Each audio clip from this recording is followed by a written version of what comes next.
നമസ്കാരം.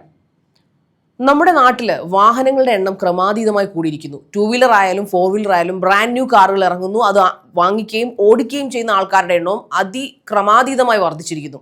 റോഡുകളിൽ ഇറങ്ങിക്കഴിഞ്ഞാൽ ഇന്ന് വാഹനങ്ങളെ മുട്ടിയിട്ട് നടക്കാൻ പറ്റാത്ത അവസ്ഥയാണ്. നാട്ടുകാർക്ക് നടക്കാൻ പേയ്മെന്റ് ഇല്ലെങ്കിൽ വലിയ കഷ്ടപ്പാടാണ് റോഡിലൂടെ നടക്കാനായിട്ട്. അത്രയും നിറഞ്ഞാണ് വാഹനങ്ങൾ പോകുന്നത്. എന്നാൽ റോഡ് നിയമങ്ങൾ പാലിക്കുന്നതിൽ ഏറ്റവും അധികം വീഴ്ചയുള്ള ഒരു രാജ്യമാണ് നമ്മുടേത്. കാരണം റോഡ് നിയമങ്ങളൊക്കെ പഠിപ്പിക്കും, ലേണേഴ്സൊക്കെ വളരെ സിമ്പിളായിട്ട് എഴുതിയെടുക്കും, ടെസ്റ്റും ഒക്കെ പാസ്സാവും, ഡ്രൈവിംഗ് ലൈസൻസും ഒക്കെ കിട്ടും. ഈ കഴിഞ്ഞ ഒരു വർഷം ഉപേക്ഷിച്ചാൽ ബാക്കിയുള്ള മുൻപുള്ള വർഷങ്ങളെല്ലാം ഈസി ആയിട്ട് ഡ്രൈവിംഗ് ടെസ്റ്റൊക്കെ പാസ്സായി 8ഉം 4ഉം ഒക്കെ എടുത്ത് കേമന്മാരായിട്ട് 4 വീലർ അല്ലെങ്കിൽ 2 വീലർ ലൈസൻസ് എടുക്കുന്നവരാണ് നമ്മുടെ നാട്ടിലെ ഡ്രൈവർമാർ. പക്ഷേ റോഡിലിറങ്ങി വണ്ടി ഓടിച്ചാൽ ഒരു തരത്തിലും മറ്റുള്ളവർക്ക് അപകടങ്ങൾ ഉണ്ടാക്കുന്ന തരത്തിലുള്ള ഡ്രൈവിംഗ് ആണ് നമ്മുടെ ഡ്രൈവർമാർ കാഴ്ചവെക്കുന്നത്. നോർമൽ നമ്മുടെ പ്രൈവറ്റ് വാഹനങ്ങളായാലും പബ്ലിക് വാഹനങ്ങളായാലും. മറ്റു രാജ്യങ്ങളിലേക്ക് നാട്ടുകാർ വന്നിട്ട് നമ്മുടെ കാറുകളിലോ അല്ലെങ്കിൽ നമ്മുടെ നാട്ടിൽ ഏതെങ്കിലും ഒരു വണ്ടി എടുത്ത് ഡ്രൈവ് ചെയ്യാന്ന് വെച്ചാൽ അവർക്ക് ജീവനും കയ്യിൽ പിടിച്ചുകൊണ്ടാണ് നമ്മുടെ നാട്ടിലെ റോഡിലൂടെ യാത്ര ചെയ്യുന്നത്. നമ്മുടെ നാടിന്റെ അല്ലെങ്കിൽ നമ്മുടെ റോഡുകൾ മോശമായതുകൊണ്ടല്ല. പണ്ടൊക്കെ ഗട്ടറൊക്കെ ഉള്ളതുകൊണ്ടാണെന്ന് വിചാരിക്കും. ഇന്ന് റോഡൊക്കെ അടിപൊളിയാണ്. പക്ഷേ പേടിച്ചിട്ടാണ്. കാരണം ഒരു നിയമവും പാലിക്കത്തില്ല. ലെഫ്റ്റിലൂടെ പാഞ്ഞു റോക്കറ്റ് പോകുന്ന പോലെയാണ് ഓരോ 2 വീലർമാർ പാഞ്ഞു കയറി പോകുന്നത്. ലെഫ്റ്റിലൂടെയാണ് മിക്ക വാഹനങ്ങളും നമ്മൾ ശ്രദ്ധിച്ചാൽ ഒരു 60% 70% വാഹനങ്ങളും ലെഫ്റ്റിലൂടെയാണ് ക്രോസ് ചെയ്തു പോകുന്നത്. അങ്ങനെയുള്ള നിയമം നമ്മുടെ നാട്ടിൽ അങ്ങനെയുള്ള പാതകൾ വന്നിട്ടില്ല. 1 സൈഡ് പാതകൾ, 4 വരി പാതകൾ മാത്രമേ ഇതുവരെ ആയിട്ടുള്ളൂ. ബാക്കി 6 വരിയുടെ പണി നടക്കുന്നതേ ഉള്ളൂ.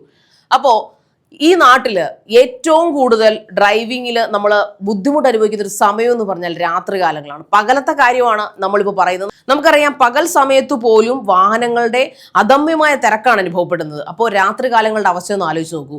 നമ്മൾ പകൽ സമയത്ത് ഒരിക്കലും ട്രാഫിക് നിയമങ്ങൾ പാലിക്കാറില്ല. ട്രാഫിക് സിഗ്നൽ ചുവപ്പ് കത്തിയാൽ മാത്രം ഒന്ന് ബ്രേക്ക് ഇട്ട് നിൽക്കും. എന്നിട്ടത് തീരുന്നതിന് തൊട്ടുമുമ്പ് ചാടി ഹോണൊക്കെ അടിച്ച് പുറകെ കിടക്കുന്നവരൊക്കെ ശല്യപ്പെടുത്തിക്കൊണ്ട് മുമ്പിൽ കിടക്കുന്നവരൊക്കെ ശല്യപ്പെടുത്തിക്കൊണ്ട് അങ്ങ് ഹോൺ അടിച്ച് പായും.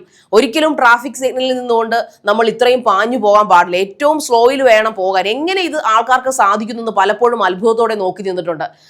ഇത് പകലത്തെ അവസ്ഥയാണ് നമ്മുടെ ഇന്ത്യയിലെ. അത് കേരളമെന്നില്ല, മറ്റ് സംസ്ഥാനങ്ങളെന്നില്ല, നമ്മുടെ ഓൾ കൺട്രിയിൽ ഇത് തന്നെയാണ് സംഭവിച്ചിരിക്കുന്നത്.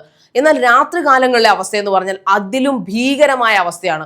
കൂടുതലും ഇപ്പോൾ ആക്സിഡന്റ് നമ്മൾ രാത്രിയിലാണ് കേൾക്കാറല്ലേ. പകലുണ്ട്, പകൽ ആവശ്യത്തിൽ കൂടുതൽ ആക്സിഡന്റുകളുണ്ട്, ഇല്ലെന്നല്ല. പക്ഷെ അതിലും ഭീകരമായ ആക്സിഡന്റുകൾ നടക്കുന്ന രാത്രിയിലാണ്. എന്തുകൊണ്ടെന്നാൽ നമ്മൾ രാത്രിയിൽ നമ്മൾ ഹൈവേയിലൂടെയോ അല്ലെങ്കിൽ സാധാരണ റോഡിലൂടെയോ ഒരു സ്റ്റേറ്റ് ഹൈവേയിലൂടെ നാഷണൽ ഹൈവേയിലൂടെ പോയാൽ ഓപ്പോസിറ്റ് വരുന്ന വാഹനങ്ങളുടെ വെട്ടം കണ്ണിലടിച്ചിട്ട് നമുക്കൊന്നും കാണാൻ പറ്റാത്ത അവസ്ഥയാണ്.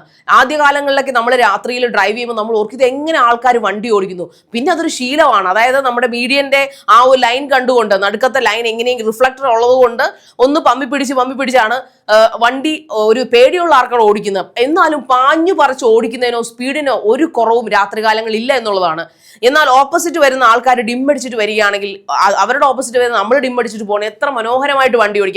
വളരെ ക്രിസ്റ്റൽ ക്ലിയർ ആയിട്ട് റോഡും കാണാം, സിഗ്നൽസും കാണാം. പക്ഷെ ഇത് ചെയ്യില്ല. എല്ലാവരും ഹൈ ബീം ഇട്ടാണ് വരുന്നത്. ഹൈ ബീം ഇട്ട് വന്നാൽ മറ്റു ആൾക്കാരുടെ കണ്ണുകൾ, ഓപ്പോസിറ്റ് വരുന്ന ഡ്രൈവറുടെ കണ്ണുകളിലേക്ക് വെട്ടം അടിച്ച് കയറി ഫ്രണ്ടിൽ ഒരു സാധനവും, അതായത് വണ്ടി കാണാൻ വയ്യ, അതിന്റെ പുറകെ വരുന്ന വണ്ടി കാണാൻ പറ്റത്തില്ല, പെഡസ്ട്രിയൻസ് ഉണ്ടെങ്കിൽ പെഡസ്ട്രിയൻസിനെ കാണാൻ പറ്റത്തില്ല, റോഡിന്റെ സിഗ്നൽസോ അവിടെ എന്തെങ്കിലും കുഴിയോ റോഡ് പണി നടക്കുന്നുണ്ടെങ്കിൽ അവിടെ എന്തെങ്കിലും ഗട്ടറോ കൂനകളോ ഉണ്ടെങ്കിൽ ഒന്നും കാണാൻ പറ്റത്തില്ല. ഇത്രയൊരു പരദ്രോഹമാണ് ഈ പറയുന്ന ഡ്രൈവർമാർ ചെയ്യുന്നത്. ട്രാഫിക് നിയമത്തിൽ പെടുന്ന ഏറ്റവും മെയിൻ ആയിട്ടുള്ള കാര്യമാണ് ഇതൊരു വല്ലാത്ത ഒരു ദ്രോഹമാണ് ചെയ്തത്. കാരണം ഇതുമൂലം ഭീമമായ അപകടങ്ങൾ ഉണ്ടാകുന്നുണ്ട്.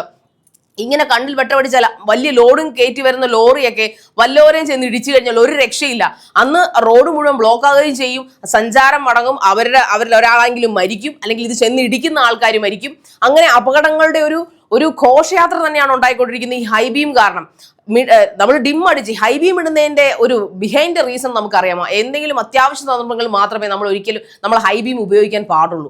അർജൻസിയിലാണ് ഹൈ ബീം ഉപയോഗിക്കുന്നത്. ആംബുലൻസിന്റെ പോലുള്ള വാഹനങ്ങളാണ്, അല്ലെങ്കിൽ അതിൽ ഏതെങ്കിലും രോഗിയെയോ അപകടത്തിൽപ്പെട്ട ആൾക്കാരെയൊക്കെ നമ്മൾ സ്വകാര്യ വാഹനത്തിൽ കൊണ്ടുപോകുമ്പോഴാണ് ഹൈ ബീം ഇട്ട് പോകേണ്ടത്. അല്ലെങ്കിൽ അത്രയും കുറ്റാക്കൂരിട്ടുള്ള സ്ഥലങ്ങളിലൊക്കെ നമുക്ക് ഹൈ ബീം ഇടാം. എന്നാലും ഓപ്പോസിറ്റ് വണ്ടി വരുമ്പോൾ നമ്മൾ ഡിം ചെയ്ത് കൊടുക്കണം. ഇത് അങ്ങനല്ല.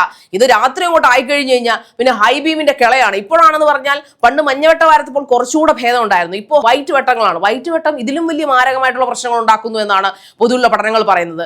എന്നിരുന്നാലും ഡ്രൈവർമാർ മര്യാദ പാലിച്ചാൽ തീരാവുന്ന പ്രശ്നങ്ങൾ ഹൈ ബീമോ ലോ ബീമോ അല്ലെങ്കിൽ മഞ്ഞവെട്ടമോ വെള്ളവെട്ടമോ പച്ചവെട്ടമോ ആയിക്കോട്ടെ, പക്ഷേ നമ്മുടെ കണ്ണുകളിൽ പ്രശ്നങ്ങൾ ഉണ്ടാക്കാത്ത തരത്തിൽ പരസ്പരം റെസ്പെക്റ്റോടുകൂടി തന്നെ വാഹനങ്ങൾ ഓടിച്ചാൽ ഒരു പരിധി വരെയുള്ള അപകടങ്ങൾ നമുക്ക് റോഡിൽ ഒഴിവാക്കാൻ സാധിക്കും.